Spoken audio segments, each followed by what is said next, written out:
All good? All right. Good evening, everyone, and welcome for those ones that are watching. Tonight, I'm going to give a consulting service to Lucas Padilha. He's a civil engineer from Brazil, and he's participated in the Black Week from Hello Australia when Hello Australia did the Black Week in November. And Lucas, he registered to my free workshop engineering qualification validation in Australia via Hello Australia. And then, amongst others, I did a draw, and Lucas was the lucky one to win the draw. And then he got this consulting service for free, pretty much 1 hour worth about $300. So, and tonight we're going to talk with him about his validation process. He's got few questions, not just about validation process, but also we're going to talk about a few things about recruitment, his curriculum, cover letter, and so on. So I'm going to admit him. I think we're going to start the chat in Portuguese.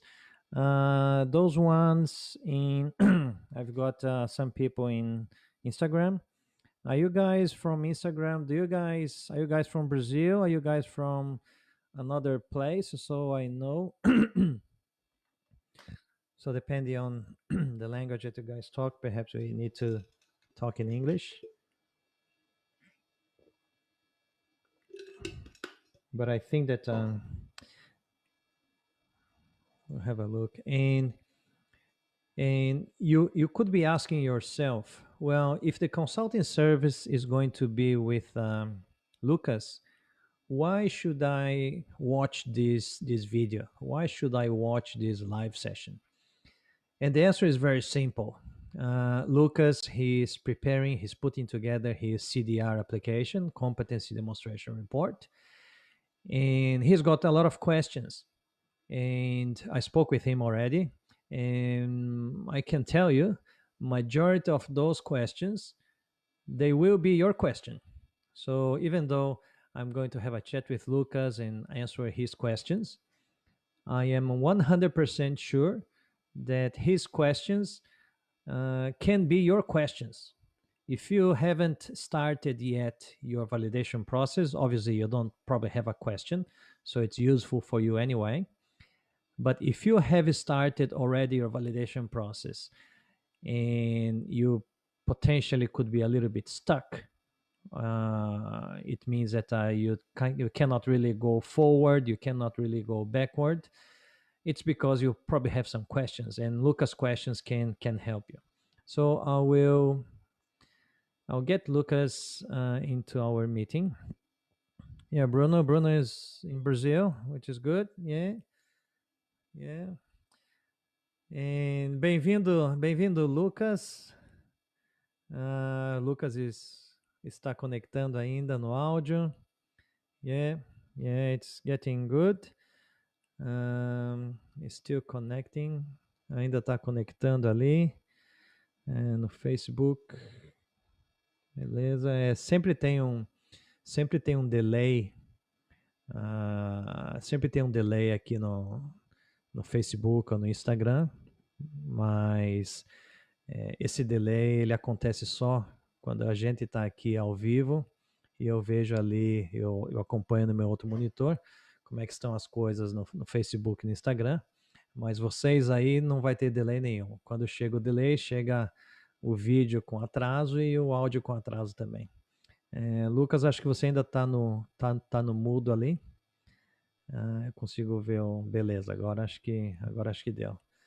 Então, bem-vindo, Lucas, e o sortudo aí do sorteio da Black Week da Hello Austrália. Seja bem-vindo e obrigado por ter acordado cedo aí no Brasil, né? São 7h45 da manhã aí no Brasil. E fala um pouco de você aí, Lucas. Fala um pouco da sua história. Você é engenheiro do quê? Faz quanto tempo que você se formou? Já conhece a Austrália? Fala um pouco de você aí pra gente, por favor. Good morning, everyone. bom dia, boa noite para quem está aí na Austrália. Inglês ou português? Você que sabe. Se você quiser arriscar no inglês, a gente vai até onde der. Tá bom. So my name is Lucas Padilha. I'm civil engineer. I had 26 years old. I used to live in Australia. I spent 1 year studying diploma of project management and 1 year studying advanced diploma of leadership management. I was studying in Australia, and when I completed my degree, I went for a holidays, and I went to Thailand when this coronavirus happened, and I had to come back to Brazil. I couldn't go back to Australia, and now I'm working in my uh, CDR to validate my diploma as engineer to go back to Australia as an engineer. And I am pretty much like halfway done. I hope Gerson is going to clarify all my questions, and I I will get it done to next year, or maybe to study my future to come back to Australia and be an engineer in Australia. Yeah, that's very good, Lucas. As you probably know, I'm also a civil engineer, and I'm always happy when I see other engineers, other Brazilian or pretty much overseas engineers, when they manage to get their qualification validated here in Australia and succeed, because we overseas engineers, we know how difficult is our life in our home country, and then when we get the blessing to be able to work as an engineer here in Australia, we certainly take the opportunity, and we work very hard, and we do very well in the market, in the industry. Yeah, that's good, Lucas, and I hope that I can help you, and I can kind of clarify some of your doubts and your questions. So we had already a little bit of a chat, and you've got a few questions, so you can probably start with whatever question you want, and then we can elaborate on that. Awesome. So we know this way to validate your diploma not an easy way. You have to do a lot of hard work as well. Have to read all as much as information you can, and to write your CDR, and to write everything very well so engineers Australia can um, allow us to be engineer, of course. And I already started my CDR, um, and I have a few questions. And my first question is like, for the process of application, we have to attach some documents for the engineers Australia. Yeah. And in the part of the academic certificate, we have to attach our diploma of engineer in Brazil. And also, I would like to know if you have to attach some extra certificates that we, for example, we did an extra course related to my area, you know. And also, for example, in my case, I studied advanced diploma and diploma in Australia Yeah. as a project management, and I would like to know if I also could attach these documents in their parts of academic certificate. Yeah, that's a very good question, Lucas, and it's a very common question, actually.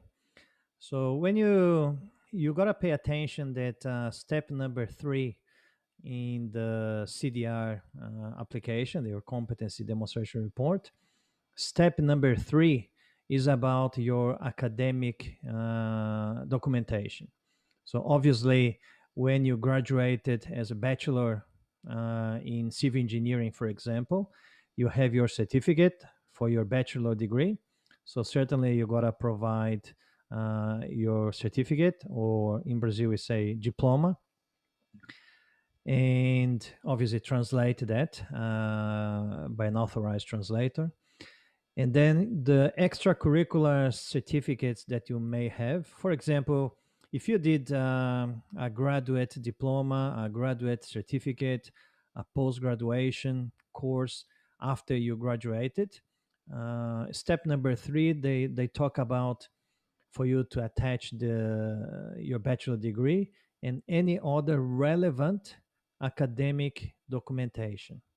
So when you interpret what relevant academic documentation means, it means your academic transcript, histórico acadêmico, and also your other certificates. For example, your diploma in project management, your advanced diploma in project management, they can also be considered as other relevant academic documentation. So uh, I can share what I did when I did my CDR application. I obviously put my certificate of my bachelor degree, but I also included pretty much all my other certificates, and I did a lot of studies.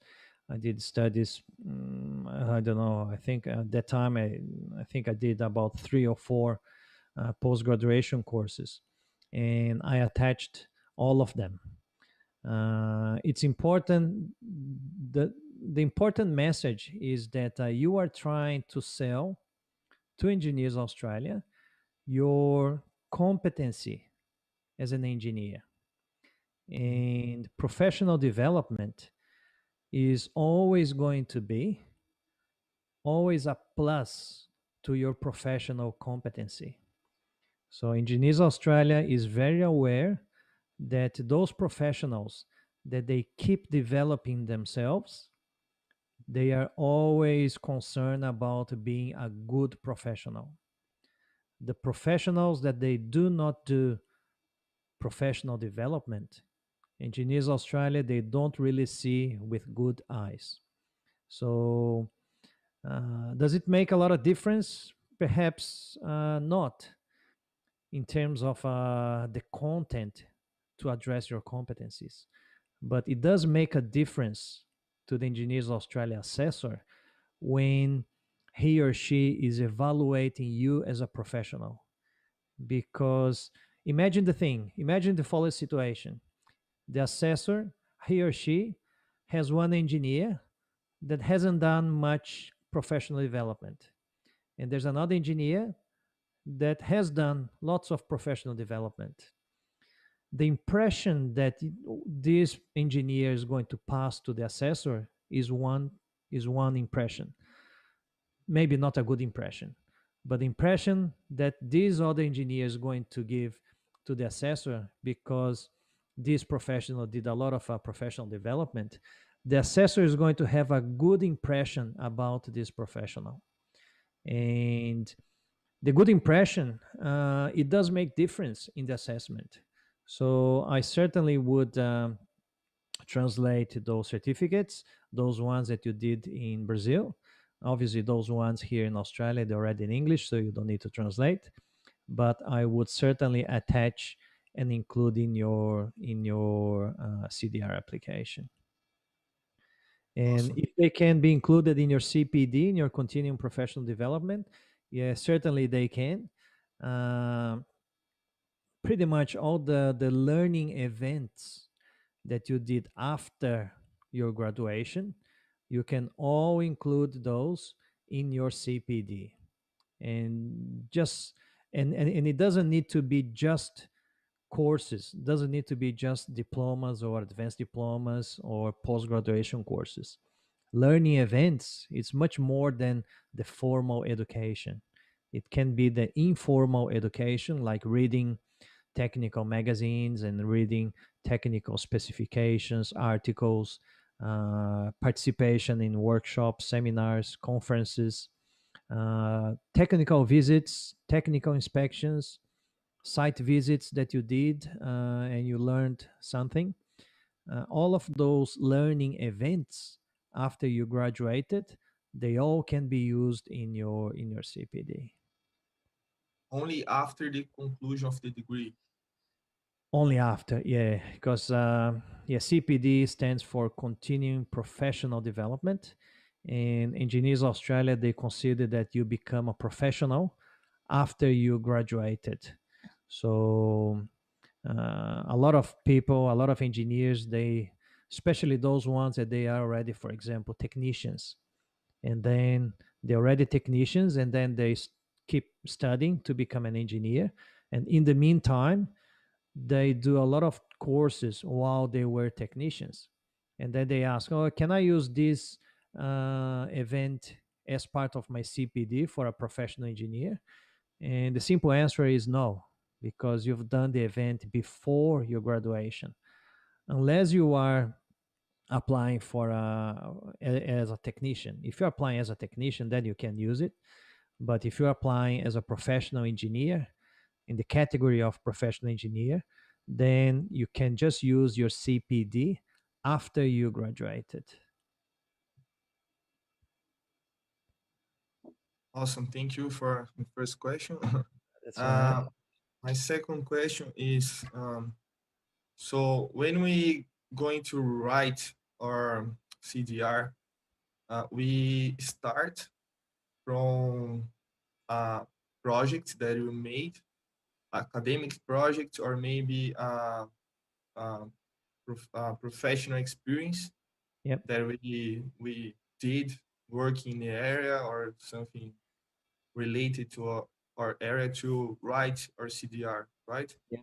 And my question is, during this process, to of course I will write my CDR, but I need to have the original project, for example, in Portuguese, and then translate this project and also attach to Engineer Australia to prove from where did I do this project, how did I write my CDR.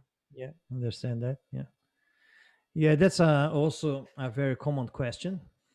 And obviously, when you are doing your validation process, you can, Engineers Australia is probably is the only assessing entity that does not require work experience to engineers to be able to validate their qualification. So it means that engineers can use just their academic engineering experience. They don't really say in the booklet, but all the cases that I saw that engineers they used academic experience, Engineers Australia ended up asking a copy of the original report. You don't need to translate the full report. Usually, those reports they have like an executive summary, and usually this executive summary is already in English, or if your executive summary is in Portuguese, for example, you can just translate that probably 1 or 2 pages. So you don't need to translate like 40 or 50 pages of your report. But Okay. as far as I can see, in GIS Australia, they usually ask you to send the original report, or even if it's a copy, the report to demonstrate that you did. However, if you don't have it, I think that's what you're going to ask. If you don't Yes. have the, yeah, Jerson, but it's been a while that I graduated, and what if I don't have the report with me anymore? So, can I still use that experience? And as you said, you have very good understanding of the experience, but you don't have the report. Is that correct? Yes. Yeah. So in this case, and it happened with one of my mentoring students. She was writing She graduated back in 2003, and then in 2019 she started to write the career episodes. And especially because civil engineers in Brazil, sometimes the work that we do is not really equivalent to what a civil engineer they do here in Australia. The work experience that she had, she couldn't really use here. So she had to go back to her academic studies, and she went back to 2001, so kind of 18 years ago. And she said that she didn't have the report anymore.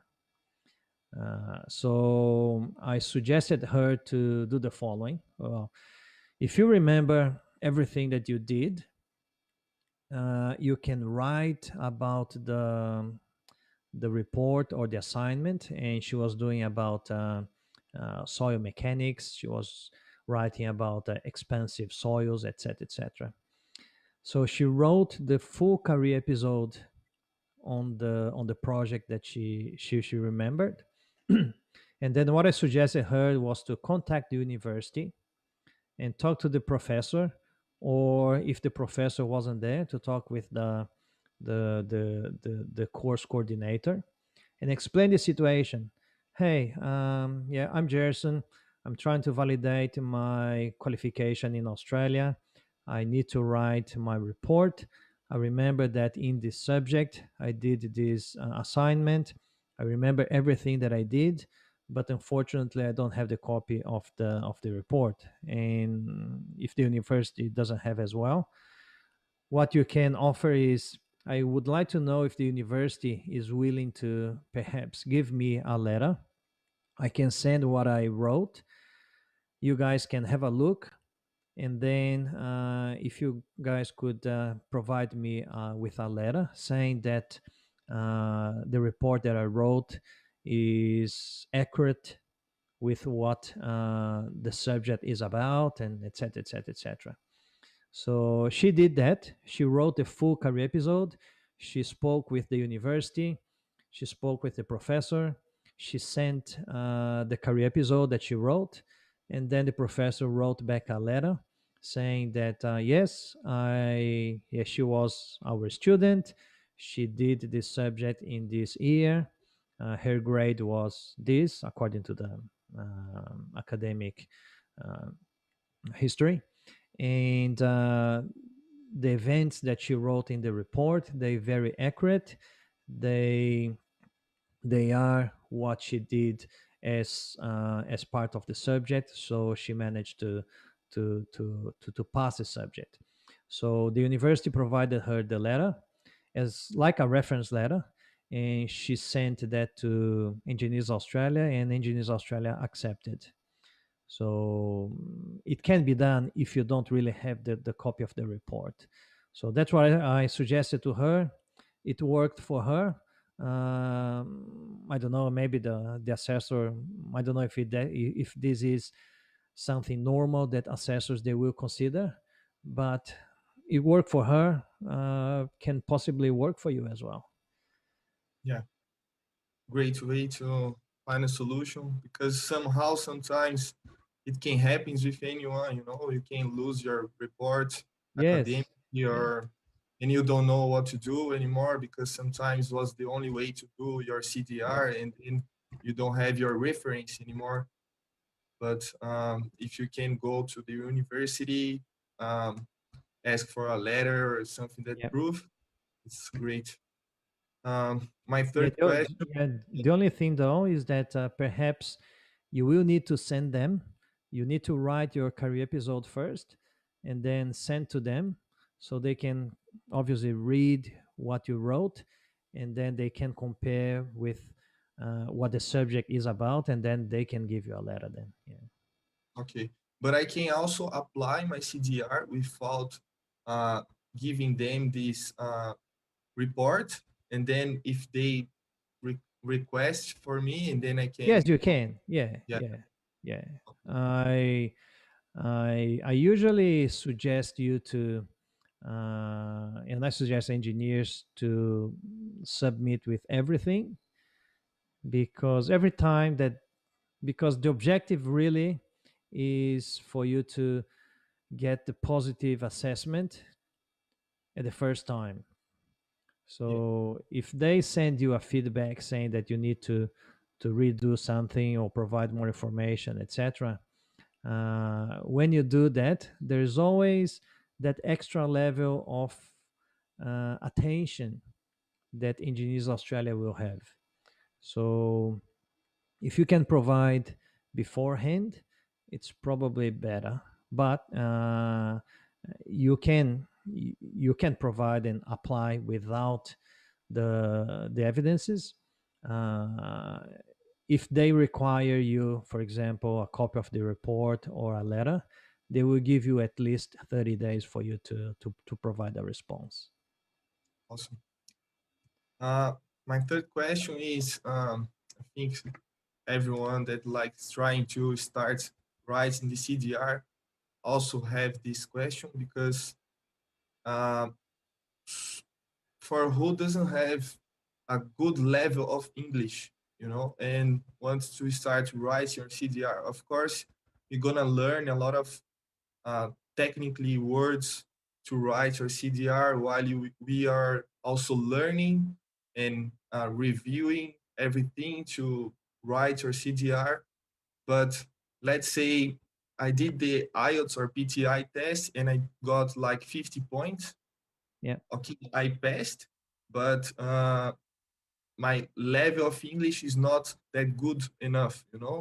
Like, and my question is, if I don't have this very good English, and when I'm writing my CDR, I write like everything, of course, everything has to be in, in a very good grammatic and explaining the concepts, everything in English. But if I don't have this good English, for my notes in PTI is not that good, but in my CDR, everything is perfect. Do you think this can be suspicious for them, like for that I don't have like a good English and I'm writing the CDR very well? What do you think they can uh, think about me in this Yeah, case? it's certainly you gotta be, how can I say, consistent. The report needs to be consistent with your level of English.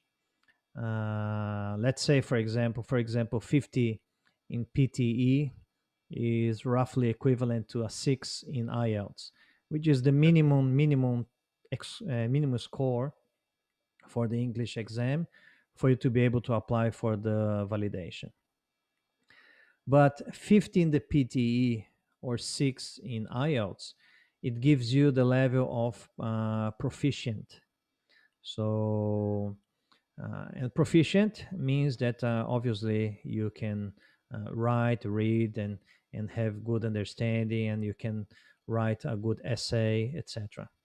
So, obviously, if you present a near perfect report, and if your English test is about 50, obviously, yeah, it can be a little bit suspicious Mhm. because a near perfect report in terms of grammar and words and everything, it's probably more like an 8 or 8.5 in IELTS, or about, I think, 85 in PTE. So you got to be consistent. The way that you write your English report, or your report in English, needs to be consistent with what the your English test result is. Obviously, a little bit of mistakes in the grammar here or there is probably acceptable if you're presenting, let's say 50 in PTE. In terms of the technical words and technical terminology, um, the knowledge of those terminologies doesn't really impact, I believe, in a higher or lower PTE or IELTS, because IELTS is not really to assess your technical words.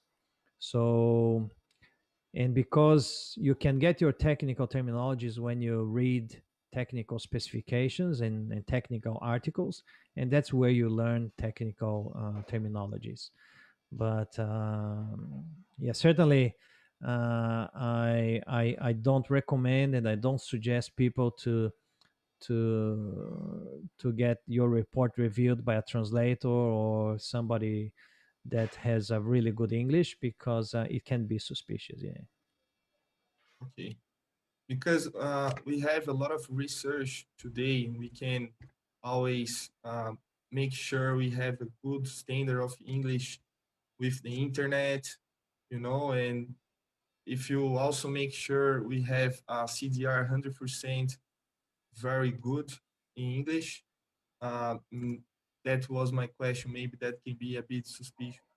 Yeah, they can kind of suspect about plagiarism, because they may think, well, Lucas has a 15 PTE and his report is equivalent to somebody that has like 85. Yeah, So, yeah, makes sense. yeah. Okay. One, my other question is related in the CDR.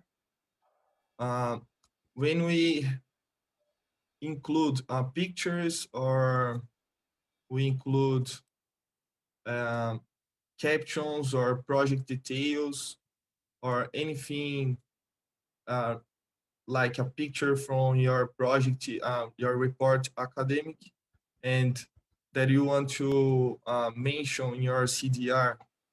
Uh, for example, if I have a picture in Portuguese or any information in Portuguese, can I include it in my CDR in Portuguese or and like explain the context in English?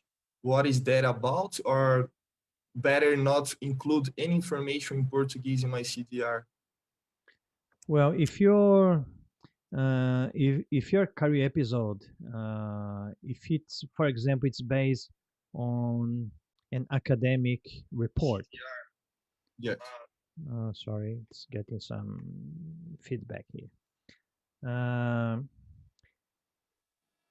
if your report or your career episode is based on an academic report, which is in Portuguese, and if the academic report has, for example, a table in Portuguese, and you are explaining about that particular table, you can actually include that table in Portuguese. The only thing that you need to do, you always got to reference. You got to say table number one, for example, about, let's say, concrete strength. Let's say that it's a concrete strength table uh, coming from my academic report. And then if the picture of the table has headings in Portuguese, I suggest you to put a legend, because the assessor needs to understand what the table is about. Yeah. So, uh, For example, in my CDR, I was explaining about pre-stressed concrete, yeah, and I had a real project in the construction company where I worked, and I was explaining already about all the concrete pre-stressed concrete in my CDR, and I took a picture of my real project but with like Portuguese subtitles explaining with a detail of a part of the pre-stressed concrete, and I was explaining my CDR, and but everything that was on the picture was in Portuguese, of course, but of course I was explaining everything in English in my CDR. So, but that was my question: if I really could include a picture in Portuguese. yes, yeah, yes, you can, especially if it was you that took the picture, Yes. and if it was part of your work. Yes, certainly you can. You just need to reference. Is everything is about referencing. If you put the reference saying that that project or that drawing was done by somebody else, but was the drawing that you use in your work, and you took a picture, you can explain that that was the drawing that I used to do my job, etc., etc. This picture here came from that project. Um, the legend, and then there are some terminologies in Portuguese where the translation are those, etc., etc. You can do that. Okay, and same for example, in my academic report, when I was doing my academic report, when I was doing uni, I had to take a picture from the internet to make my academic report. And now I'm doing my CDR uh, based in my academic report. And I want to take that picture to put in my CDR, but I didn't take that picture. I took from the internet. Can I use that? Yeah, pictures from internet are always a bit dangerous. If you're doing, depends on what the picture is about. If you took a picture, for example, you were consulting technical specification, and then you open up the document on the internet, and then you grab a table from the technical specification, a picture of that. So then you can explain that that picture is from a table from the technical specification, NBR, whatever number, etc., etc. Uh, as long as you reference, it's important. It's always important to reference, because what plagiarism is when you use somebody else's work as being yours. Mhm. So if you take a picture from the internet that somebody else did and you use in your report and you don't say anything, it implies that you did that, you took that picture or you did that table, whatever. But when you say the reference, when you reference saying that that picture I took from, let's say, a manufacturer's manual, a lot of times, mechanical engineers, for example, they grab pictures from manufacturer's manual and they put in the report. So they can say that that came from the manufacturer's manual, and just to illustrate, for example, the type of machine that they were talking about. So as long as you reference saying that and giving credits to whoever is the author of the table or the picture, that's fine. But if Okay. you can avoid this, better. But if you have to use it, certainly you need to reference. Okay. Um, well, my other question also referring my CDR.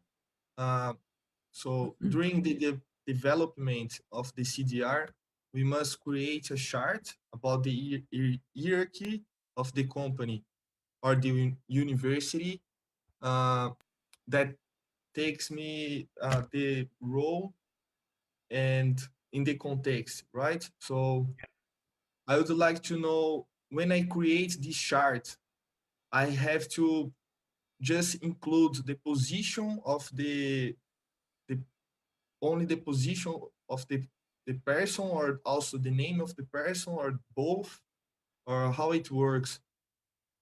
Yeah, and that's a very good question, Lucas. And the organizational chart doesn't really need to be very polluted. It's certainly your name and your position is important to have in the little box. Yes, And I would put probably just above you whoever was your supervisor. but his So name as well or yeah, put his name, because especially if he's the one that's going to sign your reference letter, it's yes, then important that it appears in the organizational chart as being your supervisor. So let's say that yeah, Mr. Pedro was your supervisor, and then you get a reference letter, and then Mr. Pedro signs the letter. So it's a good evidence to match, you yeah, know. If Mr. Jose signs the letter, but Pedro was your supervisor, they could ask why Jose signed the letter when Pedro was your supervisor. And then you can probably, sometimes your supervisor already left the company, and then somebody from the human resources department, they signed the letter. So, but I like to have the name and the position at least of your supervisor there. great. Yeah, that explains a lot because I didn't know if I just include my name there or only the department, and or both or but thank you for clarify Yeah, this. that's okay. Um, and in the case of the summary statement, Yeah, where we we have to mention a paragraph numbering to meet the competence yeah, for the engineers Australia, right? yes. Uh, I would like to know we can mention only one paragraph for competency, or we have to mention only more than one. Yeah, that's a very good question, Lucas. And you have, obviously, you probably know that you have 16 competencies Yes. that you need to address. And you just need to do one summary statement. You just do one summary statement for the three career episodes. And then for each competency, you you got to think what's the purpose of the summary statement. Well, the purpose of the summary statement is to uh, let the assessor know that one, why you are competent in that competency, and where the assessor can find the evidences of that competency. That So you for can read example, all the competencies, right? yeah, and that's why you got to have the numbers and everything, because let's say, for example, competency 2.3, which is about design systems. Okay. So you were saying that you were designing um, pre-stressed concrete members, etc., etc. So you can say that in career episode number 2, I have designed structural components utilizing pre-stressing techniques, etc., etc., etc. So that's how you kind of demonstrate that competency. And then the paragraph numbers that are related to this competency, they are, let's say, 2.3, 2.6, 2.10, 2.8. And then career episode number 3 will be 3.3, 3.5, whatever. My suggestion is that for every single competency, you have at least 5 or 6 paragraph numbers. Oh, And why do I say that? Because the interpretation of competency is your interpretation and is the assessor's interpretation. And you could think that you're competent using that paragraph. And if you use just one paragraph number, imagine the situation.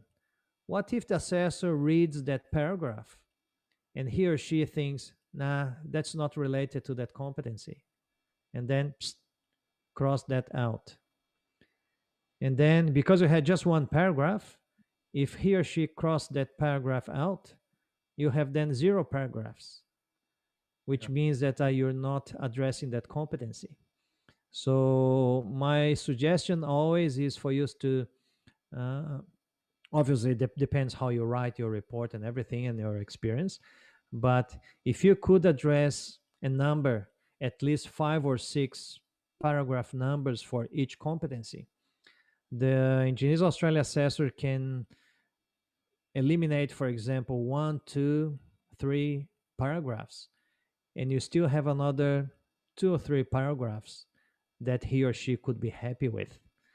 So it's better for you. It's more guaranteed that you will be deemed competent, because if Yeah. you just put 1 or 2, if those 1 or 2 he or she is not happy, then you left with 0, and then you're not competent. So Yeah. you just got to But be I have a careful. limited of characters to write my CDR as well, right? So it's complicated if I can include all these paragraphs in all the competence. Sorry, say it again. Sorry. Oh, sorry. We have a limitation in part. with the words Yes, in words. part. Yeah, you have between each career episode can be between 1,000 and 2,500 words. But from my experience of reading many, many, many career episodes, a normal engineer will write probably, and they're going to think that they're going to write a lot. They're going to write about 1,600 words. And I keep saying to them, write more. You've got another 900 words to spare. So when I wrote my career episodes, I wrote about 2,500 words. All my students, they all write 2,500 words because the more you write, the more you can demonstrate. So if you write between 1,000 and 1,500 words, I can guarantee to you that the evidences will be very, very weak. So you can write 2,500 words. So there's no problem. It's going to be about probably 7 or 8 pages, 25 paragraphs. But obviously, you got to write good paragraphs. You cannot just kind of, how can I say, encher a linguiça, but you got to write good paragraphs. Yeah. Okay, thank you. Um, for my question now, it's for the CPD. Yep. When you already told me we can include in my CPD workshops, certificates, Yes. or mentories, um, everything that can be included in the CPD. But I would like to know, for example, books. Uh, can I include the books in CPD, or can I mention in a separate area for like only for books that Now you I? can now you can include in your CPD. Your CPD is going to be just one page uh, in a list format. You can kind of split in 5 columns. Those 5 columns, you can have your date, the date that you did the learning event, the CPD event, the description of the event, and then the duration of that event. Uh, where did you get that event from, and who was the organizer of that event? So let's say a book. You read a book about concrete pathologies, for example, which is good for civil engineers. You probably read already that book. Yeah. You can say that you read, let's say today, the 10th of December 2020. I read chapter 12 that talks about shrinkage cracking in pre-stressed concrete pathologies, whatever. And then took you, let's say, 1.5 hours to read the chapter. And the book names, you can put the book name as the source of the CPD, and the organizer, then you can put the name of the author or the writer of the book. So that is your one line CPD event. And then as a spreadsheet or a table, you just put line after line after line. Just got to have a limit of 1 page A4 size. So, but you can include together with your workshops. You can put together with your graduate, post graduation courses. Yeah, I asked that because mostly when you include in your CPD a workshop or certificate, we have a date that you participated in that specific course, right? And for a book, we actually can't put a date there. Yeah, it's We just difficult. mention Yeah, we just mention yeah. the name of the book. Maybe put Uh, a month. If you can remember the month that you read it, you can put there. Let's say April 2020. Yeah. okay. So in terms of the CPD, you don't need to be very concerned about, very worried about CPD, as long as you can demonstrate that since you graduated, every year you had a little bit of a continuing professional development. Awesome. Um, so this question is a bit related for myself. Yep. When when I was when I was doing my university, I was working in my area as kind of civil engineer, but I didn't have my degree yet. Yep. Of course, I was kind of technical engineer, Yep. working the job sites in the construction job site, building construction, and I have a lot of tasks and roles daily as management and also for the quality and everything that as a civil engineer does. Yep. Uh, but I cannot validate my diploma, including my experience, because they only count after my degree, right? But for to write my CDR, I can write my CDR with experience. Yes. Uh, yes, but do I need to request a letter from this company where I used to work if I'm doing the CDR related to my work experience? Yes. When you were, if you were working before graduated, it's kind of a some sort of a internship, like a stage.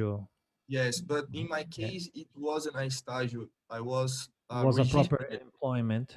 Yeah. Yes, Yeah. You could, you could use that experience. The only thing is a bit, you got to be a little bit careful with using a work experience before you graduated. It's that because unless you're really, really very closed, supervised, the experience that you potentially could use may not be equivalent to a professional engineer. So if you describe activities that were not very complex, they could say that that experience is more aligned to a technician or to a technologist. So you could be having one career episode if you use, for example, this experience as a career episode.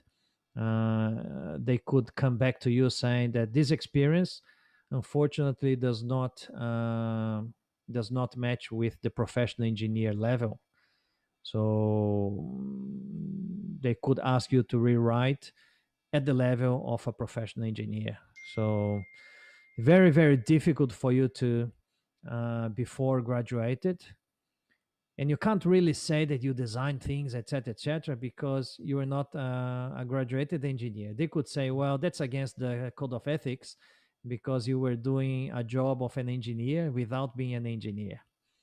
I know that yes, in Brazil sometimes we do it, we but do it. yeah, yeah, we do it, but you probably don't need to tell them. Okay, Yeah. but uh, but if I'm doing my CDR related to my work experience in this case, can I find like engineer case more complex, and I need the letter from the company I used to work?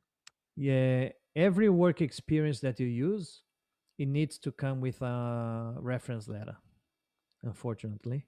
So there are three cases that you need a reference letter. One, when you're using a work experience as part of your career episode.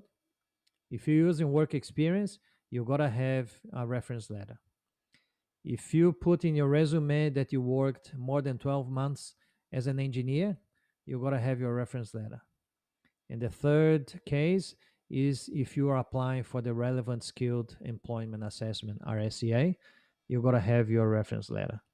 So those three cases, if you're doing those, you got to have your reference letter. Okay, great. Yeah. Uh, I think now I'm going to ask about resume, because most of engineers here in Brazil or in Australia, they finish their CDR, got approved for engineers Australia, and next step is writing a good resume, good cover letter, and apply for jobs and hope have this opportunity as civil engineer in Australia. Um, but I have two questions first about resume, because I know for the application for the engineers Australia, we also have to attach a resume, right? Yes. And in this resume for the application first, uh, do we do we have to put all the, for example, the experiences in Australia as well, in Brazil before graduated as well, and like, do I need to include pictures, reference? What is the best kind of resume to uh, upload in the system of engineers Australia for the Yeah, application? for the application, the resume needs to have at least the activities that you did. A lot of times resumes they have activities that you're going to do, or you were responsible to do, but sometimes you were responsible but you never did.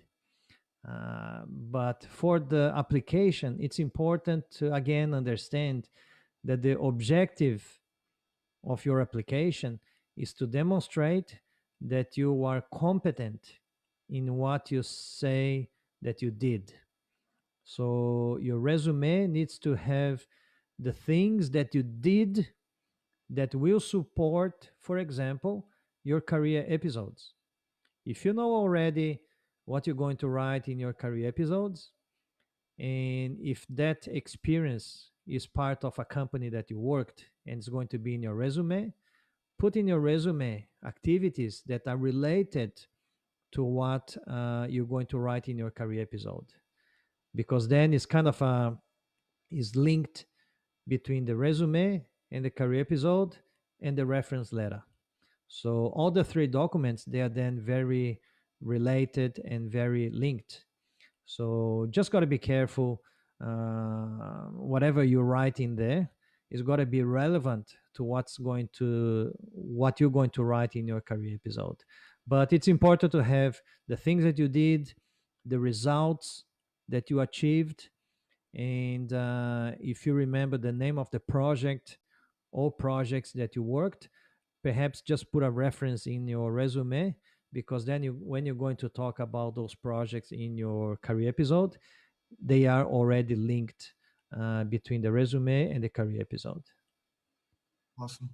Uh, in this case, for the work experience, for example, when you work in Australia, let's say I worked in Australia as a supervisor in a small company of cleaning or carpenter, or building. I was kind of supervising, but of course I wasn't registered or anything. I worked at like a sole trader, ABN or something like that.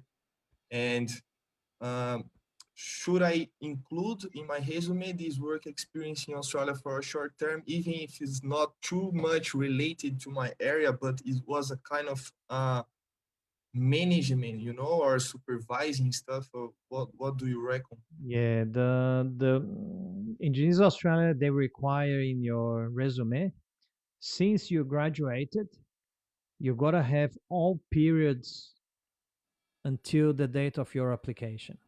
So let's say that you graduated, yeah, a few years ago, and then you spent, let's say, 3 years in Australia, and you didn't work as an engineer. Yes. But since you arrived here, since you left your job as an engineer in Brazil, for example, and then spent 3 years here, you cannot have gaps in your resume. So until the date of your application. So if you worked as a cleaner, if you worked as a waiter, if you worked as a carpenter, if you worked as assistant manager, whatever, you got to have all periods of employment since you graduated In the application or in the in the resume? resume for your application. Yeah. So Okay. if you have gaps in your resume, Engineers Australia will ask you the question, what did you do in this time? That was very good Yeah. question to do, because I had a very big gap in my resume, to be honest, because I Yeah. hid it this previously experience in Australia in the beginning as a cleaner or kitchen hand. You know, I didn't include in my resume, to be honest. Yeah, Uh, and in Australia, it's very common. Very common. People have gap years. They talk about gap year, which is a year that you don't really work in your profession. It's a period of time that you do something else. You just go travel, or you work in something else, or you take a rest to study, or just to do nothing. So gap year is common here. So, and it's a requirement. Engineers Australia, they will ask you if you have a gap in your resume. They will ask you the question, what did you do in that period? Yeah. yeah, okay. But you can also say for some periods of this gap, we uh, you were studying or Yeah, you can say focusing that. on Yeah, because you didn't have to yeah, you work. did your diploma in project management. You did your advanced diploma in project management. It probably took a good 2 or 3 years for that. You Yeah. can say that you studied in those periods, obviously matching with the certificates dates. Yeah. Yes, yes, definitely. And the other question about the resume, so the question I did was for the application, Yeah. and for let's say we are finally engineer in Australia, and now we got approved from engineers in Australia. And now I want to uh, looking for a job. I want to be a real engineer in Australia, working in my area. And uh, how should I make this resume like to apply for my first job? Should I also include all these gaps? Should I also included all this previously work that it wasn't related to my area? Should I include a picture? Should I put the reference in Brazil and in Australia? What do you recommend? Yeah, the resume when you're trying to get your first professional job can be a little bit tricky. Every resume has got to be customized to the position that you're applying. So I see many people they get one resume and then they hire a company and the company then sends kind of a 500 resumes, and then obviously nobody's going to call you because your resume needs to be customized for the position that you are applying for. So if you're applying for a structural engineer position, for example, the experiences and the examples and results that you got to include in your resume has got to be focused in the structural engineer job. Obviously, you can put that you worked as in other jobs. It shows resilience. It shows that the person is able to. They also admire people that kind of they left their home country and they come to here and they do a lot of things, and then they finally got approved, and then they try to find a job as an engineer. So it shows that the professional is a resilient professional and you are able to adapt yourself. So you don't need to hide everything because there are some credits when you're showing that you are a resilient professional. So, but yeah, the resume needs to be customized for each position. Yes. And in my on my resume in the work experience, uh, my question is to describe my role in the company I used to work, to describe my tasks, my responsibilities in the company I used to work. Should I describe the project I used to work on my resume, describing everything I used to do there, how was the kind of the project, the dimension of the project, uh, describing the resume, or only including the tasks and the responsibilities on my resume? What kind of Yeah, resume I more should? important about more important than the tasks and your responsibilities. I think it's the results that you achieved. So you can put probably 4 or 5 tasks, the main tasks that you did, but then more important is to present the probably the top one or top two result that you achieved. Companies, they when they are trying to recruit, especially engineers, they are recruiting for results. They're not recruiting because you are a nice person and this and that, etc. Yes. They're recruiting somebody because they want somebody that can achieve results. So every opportunity, you need to make sure that you explain and you demonstrate the results that you achieved. Great. Um, and we know in Australia we have Gumtree, LinkedIn, Yeah. Seek, and other websites to looking for job. And what website and also what the subtitle we should search for a job, like for example, to start as an engineer, if I'm engineer junior or if I'm project management, what's the keyword to looking for my first opportunity in Australia? Yeah, obviously it depends on the level of experience. A big mistake that a lot of people they do is because, and I did the same mistake when I arrived here. I When I came here, I came with a lot of experience, and I started once I got my validation, I started to apply for very high level jobs because I had a very high level job back in Brazil, and didn't work. Nobody was calling me, etc., etc. At the end of the day, companies, it's the market. It is how the market works. Nowadays, there's a lot of engineers in the market. So then there's a lot of engineers with Australian experience as well. So an overseas engineer that came here, validated their qualification, and trying to get the first professional job, you will have to, unfortunately, have to look for entry positions.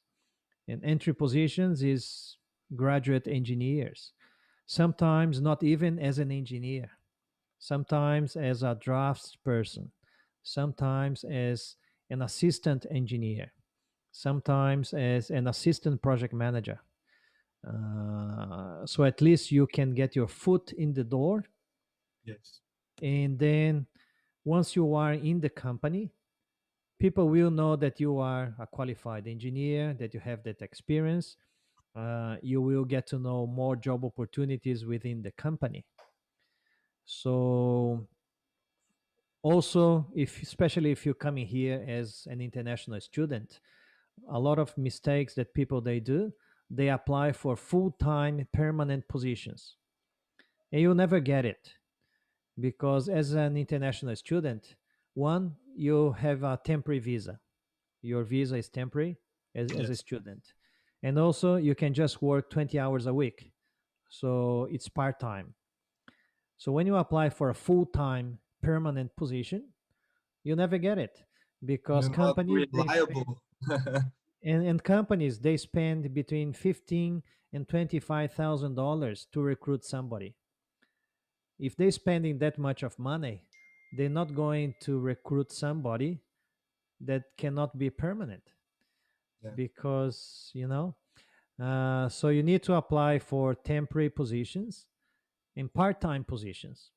So I know it's more difficult, etc., but that's the limitation of your visa. Makes So more reliable to also leave in the resume that your kind of visa and that you can work only part-time and of course apply for just part-time jobs. yes, I think it's a good idea, and I can tell you by myself. I In the company that I work today, I recruited already many dozens of engineers and project managers. And if I shortlist somebody, if this somebody cannot work full time or permanent as we advertise, I f- I face that as dishonesty. because people need to be upfront, because my time is very valuable.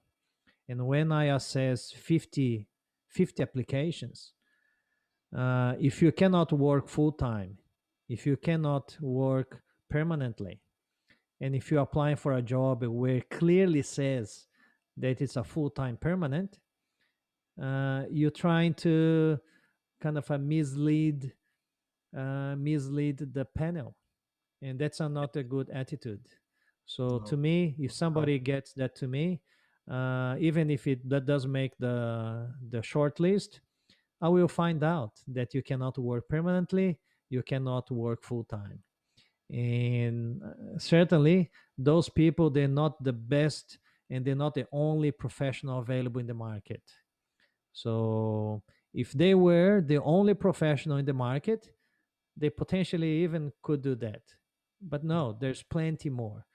If you try to get to that stage, telling lies and etc., it will come to the surface, and then you're not going to start your professional career with a good impression. So I think it's good. It's good to have in your cover letter, in your resume, that you are an international student. You can work part time, temporary, but you open for future sponsorship. yeah, So if you get a sponsorship, you can work full time, and you can say, if you get to an interview, you can say that, yeah, I'm happy to start as a temporary part time, and I'll show my value, and the company will trust in my work, and hopefully we can negotiate a future sponsorship. perfect. And how is the situation in Australia now? Do the company offer this kind of jobs part time for junior Yeah, engineers? it's incredibly now, especially with the pandemic. A lot of companies now, they, because of the COVID and everything, and working from home, a lot of people, they elected to work part-time. And if somebody was working full-time and then decided to work part-time, sometimes got to look after the kids, they gotta, or they just want to slow down and work part-time, the company will need to backfill the other half, for example. So if you work, if you look for part-time positions and temporary positions, there will be plenty of obviously not as many as permanent full-time, but temporary positions and part-time positions. I believe it's growing in terms of necessity, because of the pandemic and because of working from home, like because of the flexible work arrangement. Awesome. And uh, for the cover letter, uh, what is the best method to cause a good impression when you are sending your cover letter to the companies? And what do you suggest for engineers start uh, including in their cover letter to looking for a job? Yeah, in terms of cover letter, same as the resume. Each cover letter needs to be customized to the position. That's a big mistake that many people they do. And the cover It letter needs to address the selection criteria. Majority of the positions that you find in the market, there will be a position description attached, and then in the position description, you will find probably what they call key competencies, selection criteria, yeah, which are 4 or 5 areas that the company is looking for. And then in the cover letter, you need to be very specific, and then get real examples of how you have achieved those selection criteria. Give real examples. I've seen so many cover letters that they say, they have just 2 paragraphs. My name is Gerson. I'm a civil engineer with more than 25 years of experience, etc., etc. And With my competencies, I'm pretty sure that I'm going to be a good asset to the company, and I would love an opportunity to explore in more depth in an interview. Best regards, Gerson. So when I get that cover letter, it goes straight to the rubbish bin It's only because about yourself. yeah, if you think that somebody is going to ask you to come for an interview just because you're asking for an interview so you can explore your competencies, you're absolutely wrong, because companies will have, as I said before, about 50, 60, 70 applications, and those applications that are good, they'll make the cut, they'll be shortlisted. Those ones that they don't really say anything, they go straight to the bin. So the cover letter needs to be obviously sometimes there's limitation, 2 pages, for example. You got to have a very objective introduction, and then you got to go straight to the selection criteria. I can demonstrate this selection criteria by criteria number one: when I did this, I achieved that result, and I did this, etc., etc. Criteria two: this I can demonstrate when I delivered this project, I achieved this result, and when I did this, etc., etc. Criteria three, four, five, and then in the end, you just put a golden end paragraph saying that uh, you need to identify the pain of the company, what the company is after, and then you conclude your cover letter saying that you are going to resolve the problem of the company and you would love to be considered for an interview. You can say that once you demonstrate all the all the selection criteria. Awesome. Thank you for clarifying everything, Gerson. And I think I could understand everything I was questioning for myself. And um, my last question, I think, is what do you um, recommend and suggest for a person like me that is doing the CDR, that is doing the process to validate diploma with the Engineers Australia, and of course watching all your videos and understanding how the process works. It's a very hard challenge to begin, but um, it's not impossible.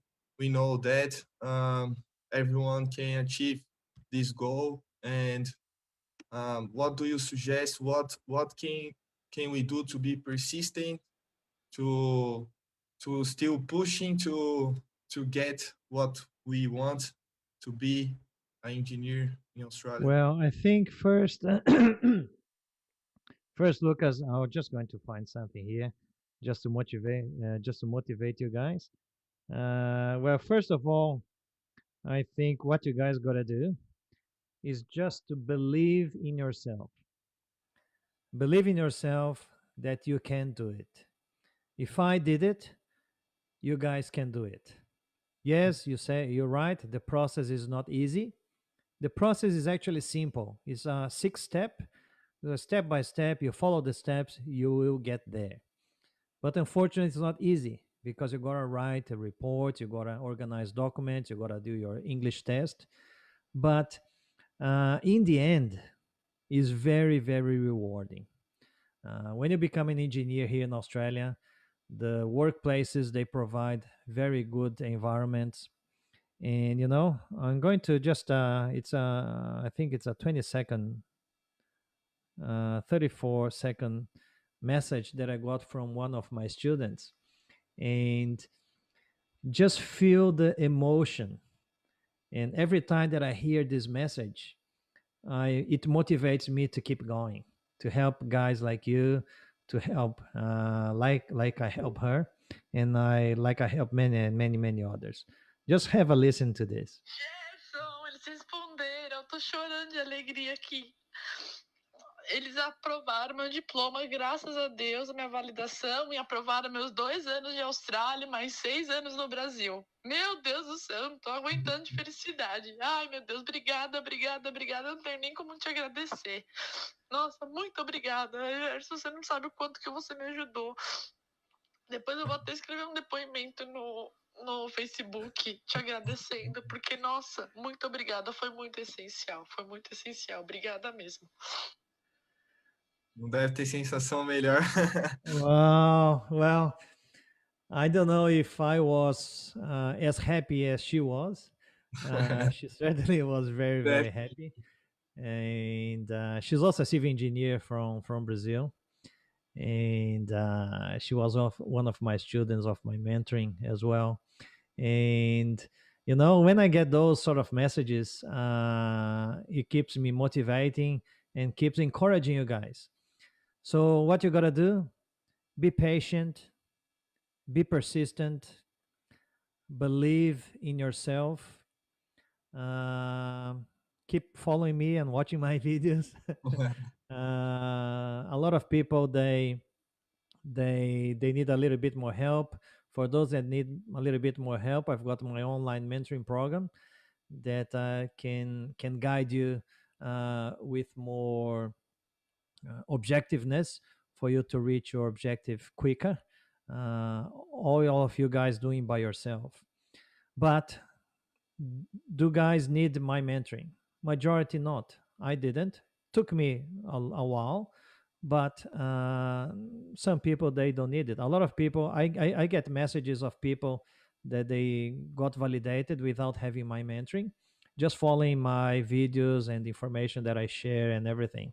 And I'm always happy. I'm happy either way. If I can help you with my free videos, or if I can help you with my mentoring. But believe in yourself. You guys can do it. Um, be part of my Telegram group. I always share information in the Telegram group as well. I have live sessions every Sunday where I share information about the validation process. I share information about, I've got videos in my YouTube channel, Lucas, about the curriculum, cover letter, and professional interviews. Yep. I explain in a lot of more details. So I've got more than 180 videos in my YouTube channel. So there's a lot of material there. So it's more than almost 1,800 hours of free content that I put in the internet. So I think, and you got to read carefully the booklet. The booklet is your Bible. You got to read that carefully. A lot of people, they try to do without reading the booklet, and that's a big mistake. So everything is in the booklet. Interpretation, yeah, interpretation can be different, can be more difficult. But if you are patient and persistent, you will get there. Awesome. I already read the booklet more than 20 times, 30 times. I still uh, need to understand more. It's like you have to be persistent and patient, like you said. Yeah. And I'm looking forward to be the next one to thank you after I got the answer with Engineers Australia, like this girl did with you. Yeah, And I'm pretty sure we will, Lucas. Yeah. yeah, and I'm very grateful for you and for Hello Australia. They also give me a lot of support when I was in Australia and also in this time here in Brazil, because I'm looking for ways to return to Australia. And I won this draw, and um, it's kind of a very good sign for me to be It is, yeah. going with my report, with my CDR, and who knows, I'm gonna apply, make my application next year as soon as the borders are open again and things go back to normal again. We all hope, and I'm very grateful for you too, Gerson. Thank you for explaining everything for me. No, that's okay, Lucas. Thank you very much for your time, also for your agreement to kind of share your experience with others. As you know, I explained to you that I would like to broadcast in Facebook, Instagram, and YouTube, so Yep. other people, they can learn, they can hear your questions and hear my answers, and the information then can go to as many people as we can.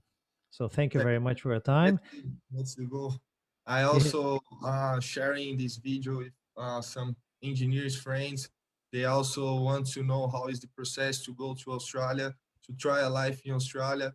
All Yeah, Brazilians and all people overseas, they want to try a life in Australia, and they're gonna understand all the process with yeah. you and watching all your videos. No, that's good. And they can go to my website, www.engineersinaustralia.com, and they can subscribe to the site and they can get my emails when I send information about the free workshop. I send information about my mentoring program. I send information about my live sessions. So they can get my emails. And for those ones, I would like to certainly thank you, the audience in Instagram and the audience in Facebook and YouTube as well. If you guys want to are interested and want to learn more about my mentoring program, the enrollments are open until this Sunday. Sunday, I'm going to close the enrollments and start the new group. And the link is in my bio in Instagram or in the video description in Facebook and YouTube. So yeah, thanks, Lucas, and I wish you all the best and all the good luck in Brazil. And I hope that next time that I can see you here in Australia with one of those helmets. Definitely. I'm And gonna meet you on site. yes, we can meet on site. All Great. right, guys. Yeah, thanks, Lucas. Thank Thank you you very very much. much. And thanks to Hello as well. Yeah, thank you everyone, and have a good weekend for